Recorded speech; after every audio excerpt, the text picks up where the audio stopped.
Meeting of the Personnel and Animal Welfare Committee to order. And we'll begin with public comment. We have one speaker under public comment, Mr. Herman.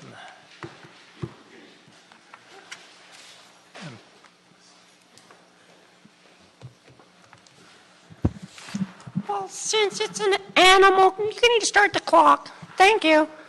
Since this is an animal committee, I just want to advise you that I'm putting my hands up because I don't want you to de-escalate the situation to cause me any bodily harm or injury.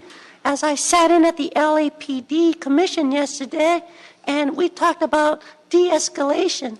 Now, it would be a suggestion, Mr. Peppa Pig, if you would just allow Mr. Spindler to be paid off so he can leave the city and not fuck with you niggas anymore. And the same situation with that Mr. Michael Hunt, who has established a Ninth Circuit, yeah, that's right, a Ninth Circuit charge against the city for discrimination, because we attend these public meetings with our puppets like Herman, and they speak out against the corruption, bribery, and the insults that you create towards men and humanity, like the homeless crisis you created. Thank you, Mr. Peppa Pig. Thanks.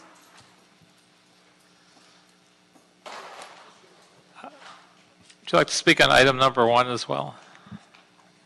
You, Mr. Herman, please start this time. Well, it would be kind if you would allow me to first get to the seat, because after all, I am disabled. But since you don't give a shit about disabled people under the American Disability Act, under Title II called Discrimination 12131, 12134, fuck you. But please stick to the subject. Yeah, fuck you. I won't warn you again. Fuck you, report relative to the fucking amendments to the fucking memorandum called MOU. MOU, motherfucker, for the Los Angeles Professional Managers Association. Fuck you, Eric Garcetti, for the Managers Association. Why don't you fucking submit a real declaration of helping people get off the goddamn street? Otherwise, I'll come in here and I'll make my report clear. It's called the CAO Herman Report, called Report Relative to the Amendments to the fucking Memorandum of fucking Understanding of the MOU. Do you understand that, Peppa Pig? Do you understand that? Now don't fucking rush me up to the seat now that my time's run out for the Los Angeles Professional Managers Association MOU. Fuck you, number 36. Thank you, Mr. Herman. You're welcome. And I'd like to suggest that we approve the CAO's recommendations if there are no objections. Hearing none, item 1 is approved. And we are now joined by Mr. Harris-Dawson. And for the record, Mr. Rue and myself were here for item number 1. Item number 2. Item 2, CAO report relative to interim position authority to implement recently adopted development services reform strategies to support the expanded community planning program. This matter has also been referred to the Planning and Land Use Management Committee.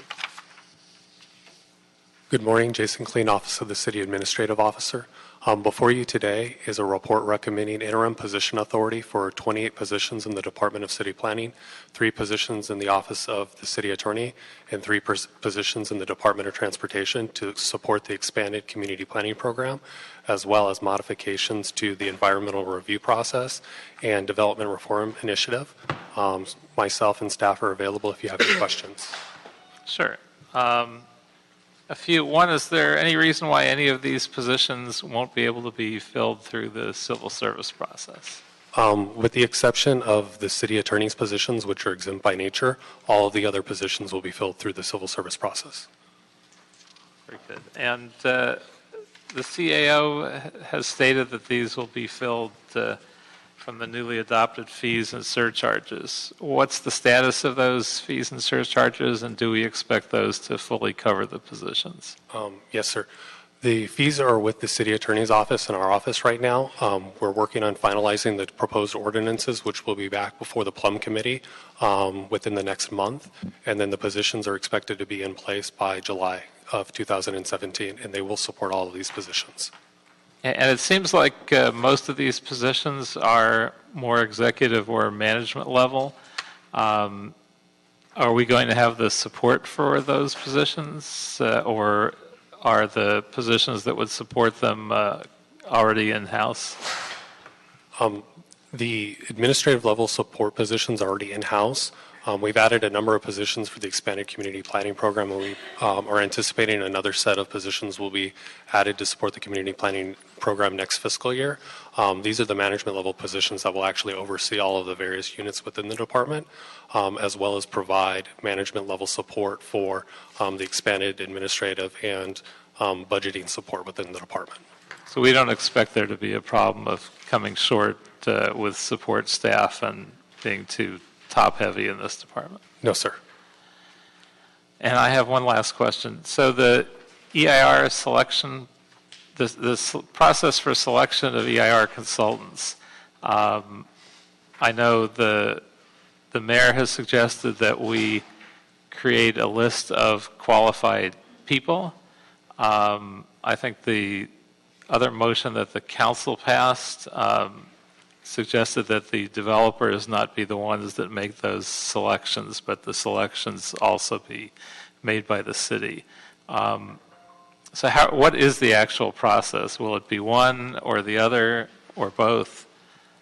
So currently, the developer can select their environmental consultant, and there are no restraints that would prohibit them from selecting somebody from out of the state who may not be familiar with California's laws. However, under option 2 and option 3 from the department report, the city will establish a list of pre-qualified environmental consultants that are familiar with not only city's codes but California law, to ensure that a consultant who knows California law and can do the appropriate analysis will be utilized by the developer.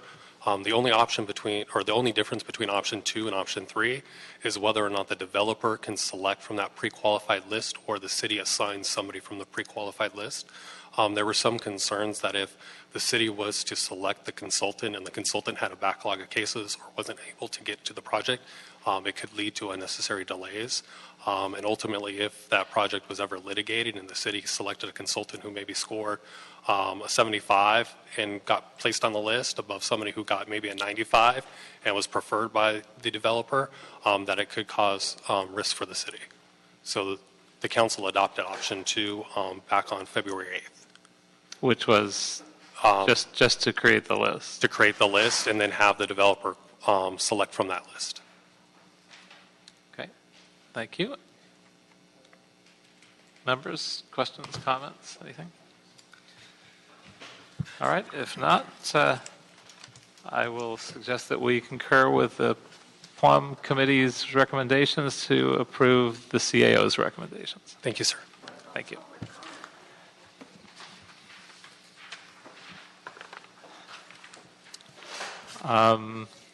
Mr. Herman, you were commenting again from the audience. I will give you one more warning and then any further comments from the audience and we'll have to ask you to leave. Item number 4. Item number 4, Department of Animal Services report relative to preparation of an environmental impact report pursuant to the California Environmental Quality Act in connection with the proposed citywide CAT program.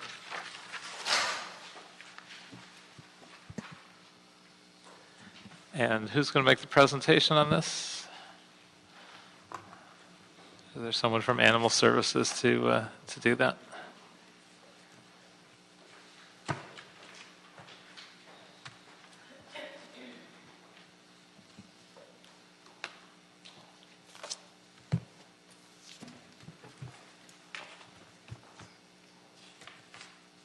Good morning, Catalina Hernandez with the Bureau of Engineering Environmental Management Group. Sigmund Shu, City Attorney's Office. And we are just asking you to direct staff to prepare an environmental impact report for the citywide CAT program. And the purpose of this environmental impact report is to comply with CEQA and also to be able to lift an injunction under which the city finds itself right now so that Animal Services can conduct I'm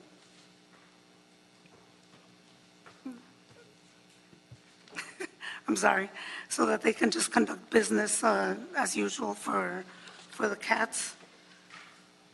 And just as clarification, what's before the committee today is the recommendations from the Board of Animal Services, and this is what's called the project description for study under the California Environmental Quality Act.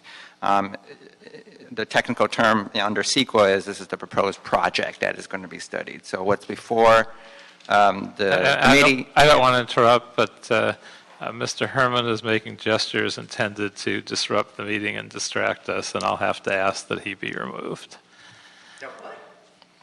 Goodbye, Mr. Herman. You mean I can't talk to my puppet? I don't think that's necessary. You were making all kinds of other... No, Please remove him. I'm leaving. He's still arguing.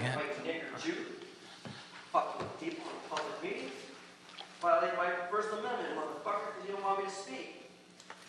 You only called out one card. I filled out all the cards like I always do. Stupid fat fuck. No, he makes gestures designed to distract us at every single meeting. My First Amendment and my Eighth Amendment, my Fifth Amendment. Fat fucking Jew.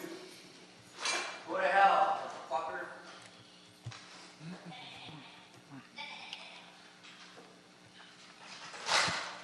Please continue. Okay, so what's before the committee is the project description that is going to be studied in the environmental impact report. And the project description, it was in attachment to the report and consists of two parts. The first part is the actual proposed project and includes, among other things, describing a substantially modified trap, neuter, and return program for what we're terming as free-roaming cats, which includes feral cats and stray cats. This is a far different proposal than what was previously at issue in 2005 and 2006, which was subject to the court injunction. The changes from the 2005 program are reflected in Exhibit A to the project description in the red line, and you can see that there are many changes. The heart of the changes is that the city is going to be providing assistance in terms of information and also in terms of funding, but it's not going to be directly engaged in this modified TNR. The second part of the proposed project in the project description is the code amendment to the Animal Sterilization Fund, which currently does not apply to spay and neuter free-roaming cats, and changes would be made to do that. And then the final main part of the project description is a change in the currently permitted number of cats per household from 3 to 5, which was before this committee and the city council previously and directed to be studied environmentally, which we are doing right now. And if you have any questions, we'll be happy to answer them. Sure, I've got a couple. What's the timing for this EIR? How soon will this be expected to be completed, and how soon do we expect to be able to begin a modified TNR program if we so choose to do so? Okay, at this point, after it goes through this committee and approval by the full council and subject to approval by the mayor, we would then begin the environmental impact report process, and that typically takes approximately 1 year. So we're looking at this time next year for final project approval. We'll try to move faster, but sometimes, especially with city projects, it takes a little bit longer. But the sort of benchmark is 1 year from the start of the process. Once we get the final approval and certification of the EIR from the city council, we will have to go back into court and make a motion to dissolve the injunction. And so once that is accomplished, then we can begin to implement the program. Has the court approved the scope of the EIR, or do they need to? At this point, it's not necessary to go into court. The court injunction basically says we can't undertake certain activities without doing the environmental review. Once we do that environmental review, which we're beginning the process of doing, and get that approved, then we believe that we would satisfy the terms of the injunction. There's no requirement to go back. The court is not sort of micromanaging the process. It's once we take the action, then we go back and get the ruling from the court. And I wonder if you could summarize for us in a little more detail the modifications that were made to TNR proposal.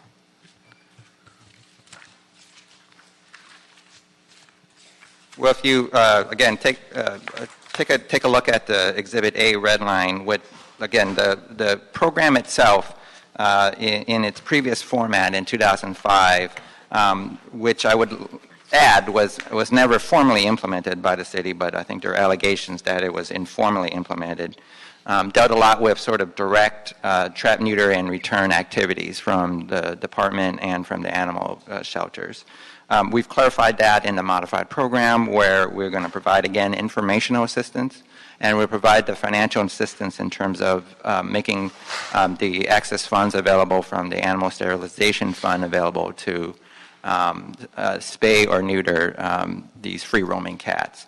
So that's, again, the essence of the changes. Again, the other parts of the program, which we believe aren't really in controversy, but may also be subject to the injunction, at least parts of it, are these informational parts. And we don't believe it's necessarily in controversy, but just to be safe, we've made clear that we're going to go ahead with these informational activities. That means providing flyers and also providing information at the shelters when requested about trap, neuter, and return programs and policies.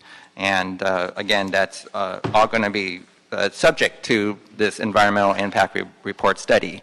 So to the extent that any of the activities that the department is engaging in, that's going to be studied in the environmental impact report, and the impacts environmentally will also be disclosed. And in the process, we're also going to study alternatives, and the alternatives may inform the decision maker, which is City Council, whether or not to implement the entire program as is, make modifications, or do an entirely different program based on that analysis. But again, the heart of the changes deals with making clear that the city itself is not going to be directly undertaking the trap, neuter, return activities, but instead it would provide information, and it would provide financial assistance. With regard to the animal sterilization fund, again, that's a sort of a straightforward amendment, making it available to be used to spay or neuter free-roaming cats, which again we're defining as feral cats and stray cats. And again, the change to the number of household cats owned, again, another straightforward change. That's already been before this committee and already been to the full council, and we're just including that into the program since it's a related element, and it's going to be studied also in the environmental impact report. Very good. Any other questions or comments? If not, I will take public comment on this item. And I will begin with Phyllis Doherty, to be followed by Andrea Edelman and Diana Mendoza.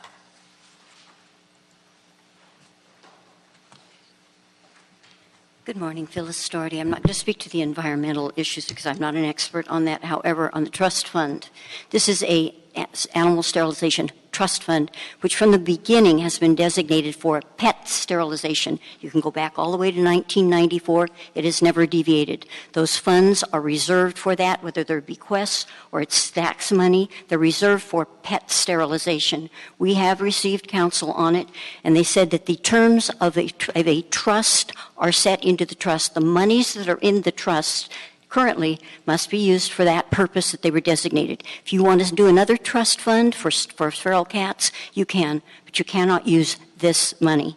And the purpose of having it this way is because you cannot audit feral cat sterilizations. There is no way that the city can go to a vet or to an organization and be assured that they did the number of sterilizations for which they took money. You can do that with owned animals. There's a reason it's called a trust. It's so that the people can trust us with this money.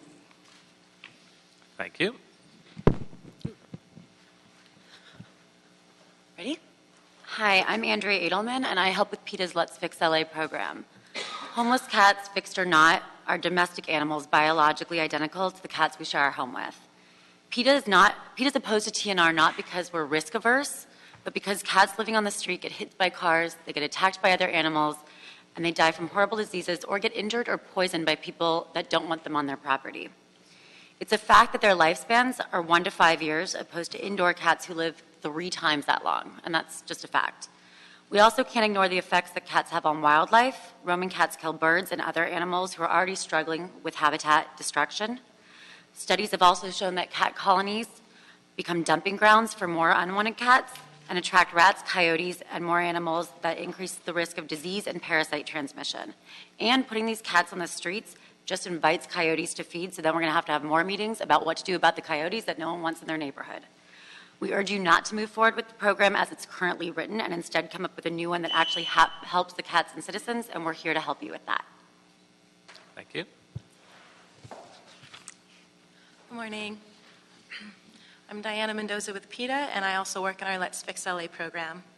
A misleading statistic quoted by TNR advocates is that 80% of owned cats have been fixed, but a recent study found that many of these owned animals had at least 1 litter before they were fixed. The citywide cat program will divert money from the Animal Sterilization Fund, which was established to ensure that low-income dog and cat owners fix their animals. A 2009 study found that annual income was the strongest factor in whether cats were fixed, and that barely half of the cats in low-income homes had been fixed. It's critical that the ASF remain intact and continue to serve low-income residents of LA, which will stop cats from being dumped in the first place. The city is sitting on these funds. The spay-neuter voucher program is a mess, and yet instead of fixing the voucher program and increasing outreach about low-cost spay-neuter, the proposed plan takes money away from low-income residents, also that LA can boast a 90% save rate to be a no-kill city. It's a misuse of funds and will cost cats their lives and fellow citizens, especially those who need assistance the most. Thank you. Lisa Lang. And you're our last speaker on this item. My name's Lisa Lange, and I'm with PETA. For the sake of cats, wildlife, and the citizens of Los Angeles, we urge you to scrap the citywide cat program as it's written. If you won't do that, it is critical that you revise it to minimize the harm to animals and to property owners, and we suggest just a few of these things, but more things were outlined in a letter sent to all of you yesterday.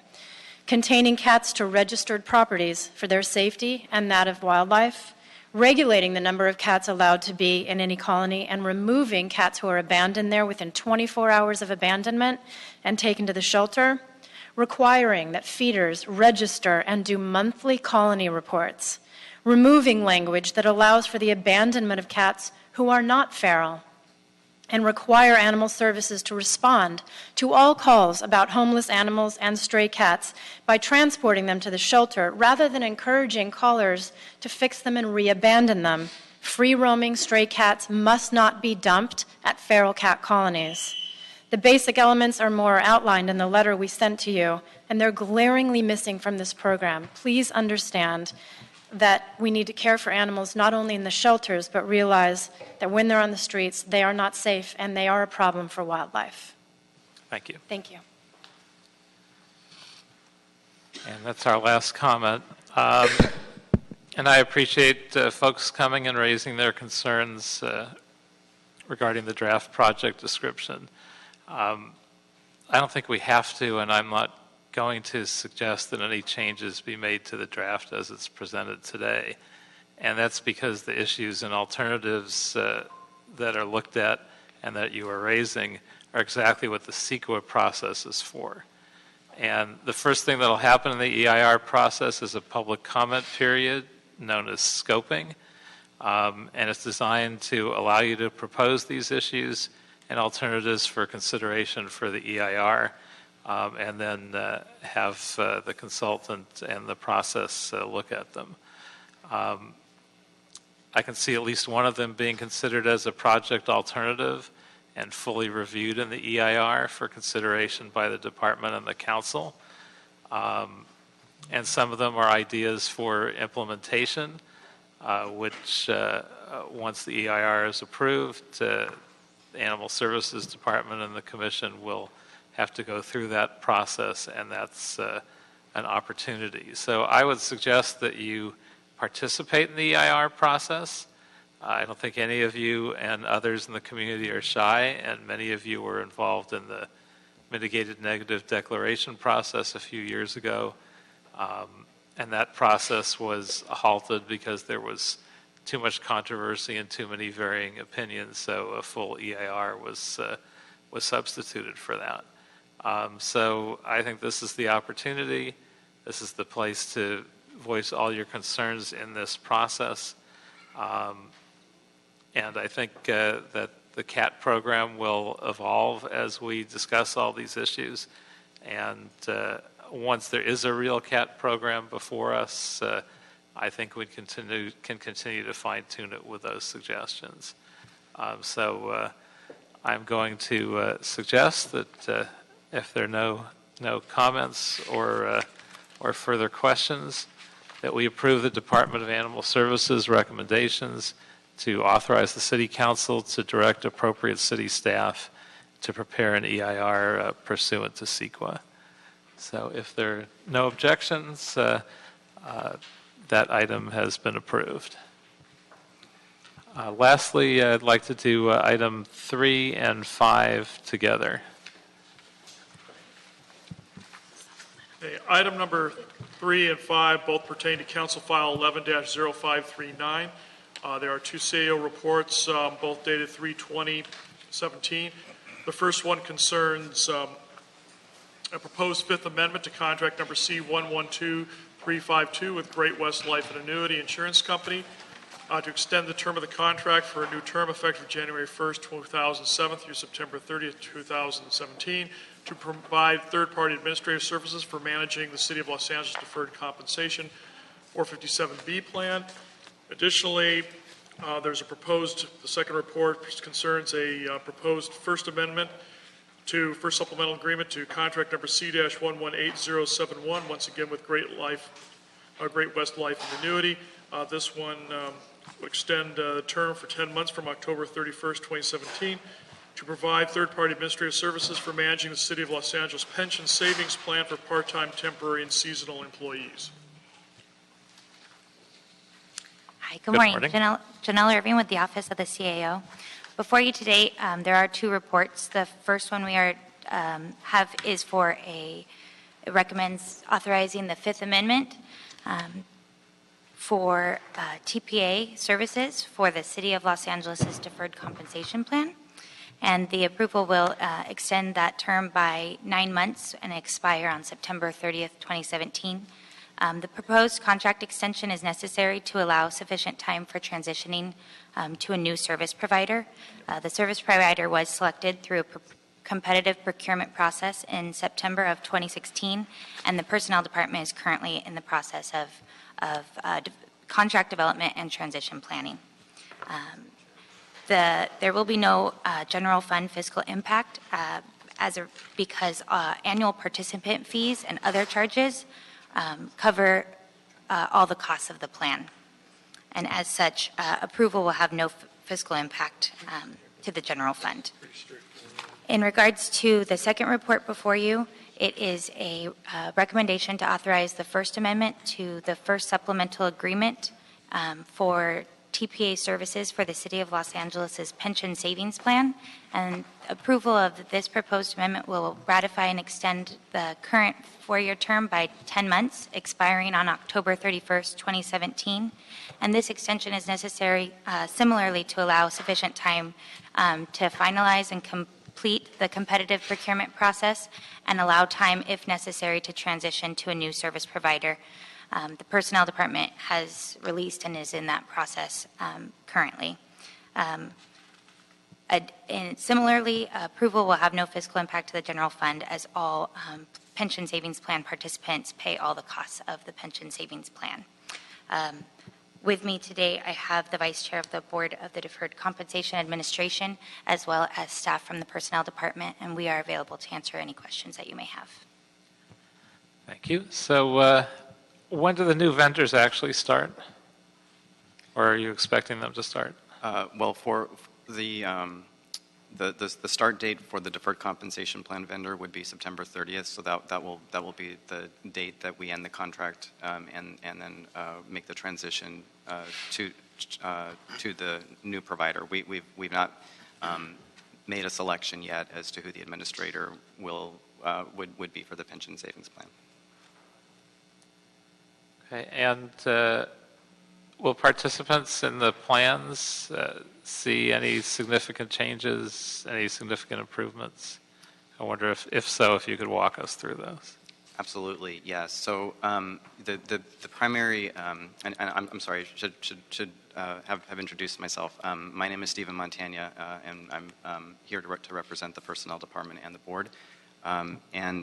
So one of the things that we looked for with this procurement was an opportunity to really move this plan into being able to use many of the resources that are that are now available with many financial services firms. One of the areas that's really important for us is the ability to be able to customize, so that the customization that gives us the ability to be more responsive to the membership. One of the most important things that we're doing actually is working with the new vendor to incorporate a retirement income projection methodology into their web platform. That's something that the prior administrator could not do. The benefit of that to the participant will be as soon as they log into their account, they're going to get instant information that's going to tell them what kind of income they're going to receive by the date that they plan to retire, but also to tell them how does that relate as in terms of what the percentage of income they'd be likely to have at retirement. So it's instant information, and it really focuses them on actually being able to evaluate their both the combination of the income they get from the pension plan as well as the income from the defined contribution plan. And did anyone do anything to get feedback from the plan participants before making this next selection? We did. In fact, so that's sort of one of the things that we have incorporated now as a best practice for doing procurements of this magnitude. And so we issued a survey and did that towards the end of 2015 before we finalized and issued the RFP. We got over 1,600 responses to that, and the purpose of that was really to get member feedback and to incorporate that into the procurement, just as we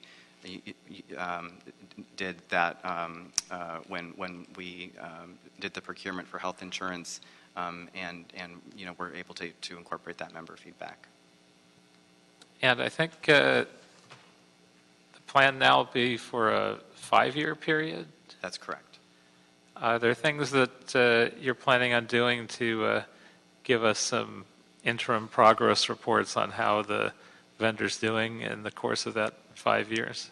Oh, absolutely. I mean, well, so first of all, there is an annual report that comes to the City Council that comes from the board that gives the status of the plan. That's one opportunity that we have to share with you information about the progress of the plan. But certainly, I know that the board would be more than happy to bring you information in any other format or vehicle that you'd like. Absolutely. Okay. And do you have any socially conscious investing options? No, we don't have that currently. It is something actually that was looked into and for a very brief time in the plan's history was something that was part of the plan. This was actually prior to 1999.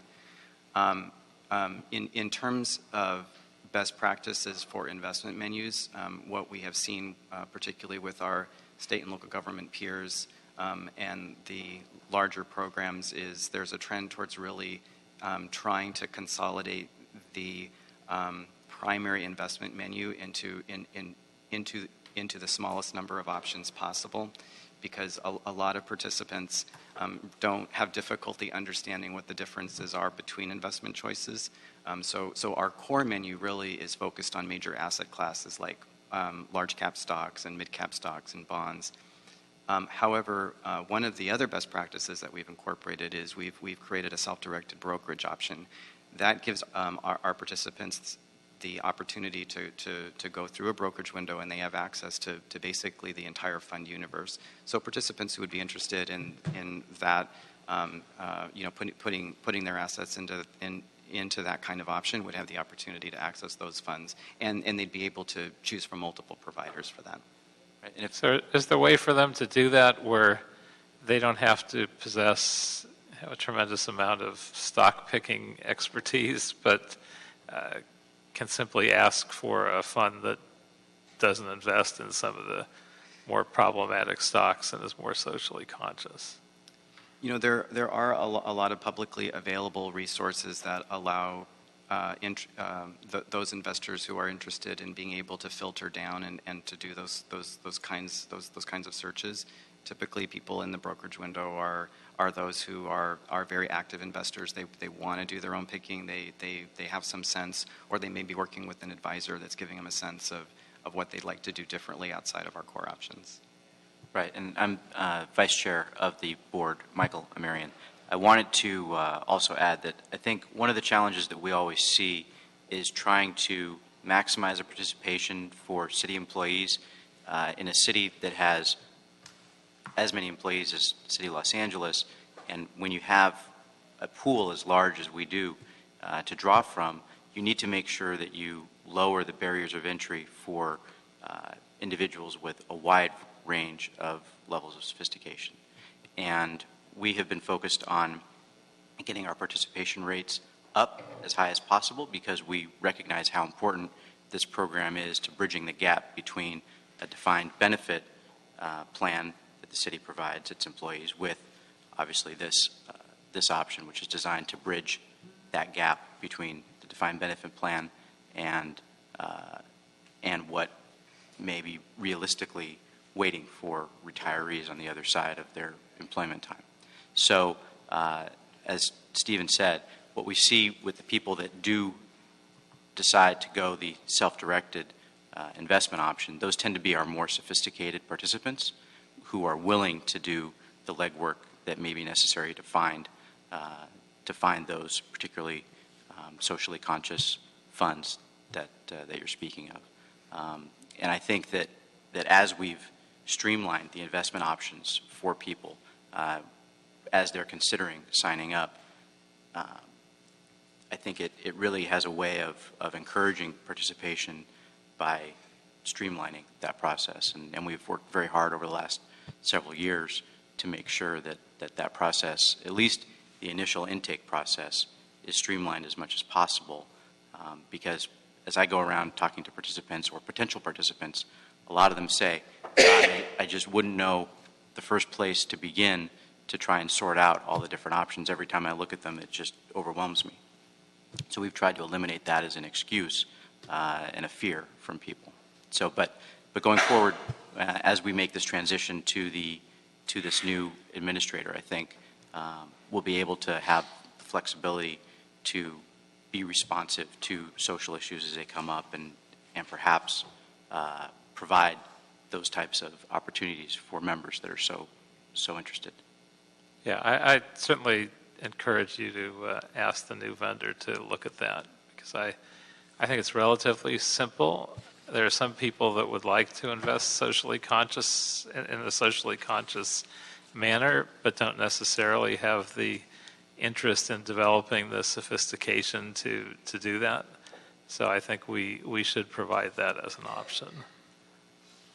One of the things I would just add on to that, just for your information, our local counselors who work out of our office have approximately 40,000 individual one-on-one contacts with our participants every year. So that is a huge number, and it's the opportunity for people to engage on these kinds of topics, these kinds of questions to help them with their investment decision making. And let's see, I know the Personnel Department released an RFP for a new vendor in January of this year.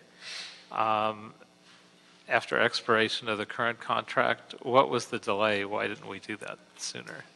So although we started the procurement on the deferred compensation plan in July of 2015, that process, since we were looking to incorporate so much process into that and to make that good, to make that an excellent process, it did push back the issuance of the pension savings plan RFP. One of the things that historically has been a challenge with that program is that it, in prior years, actually it has not been attractive to the vendor community. So we did feel it would be of value to the city to make its determination as to who the vendor would be with the full-time plan that would put us. We hoped to be in a better position to procure for the services. As it turns out, we have actually received a larger than expected response to the pension savings plan RFP, which is good for the city and really good for the participants. Very good. Any other questions or comments, members? If not, I would suggest that we approve the CAO's recommendations on items 3 and 5 without objection. And I don't believe we have any other further business before this committee, so we are adjourned.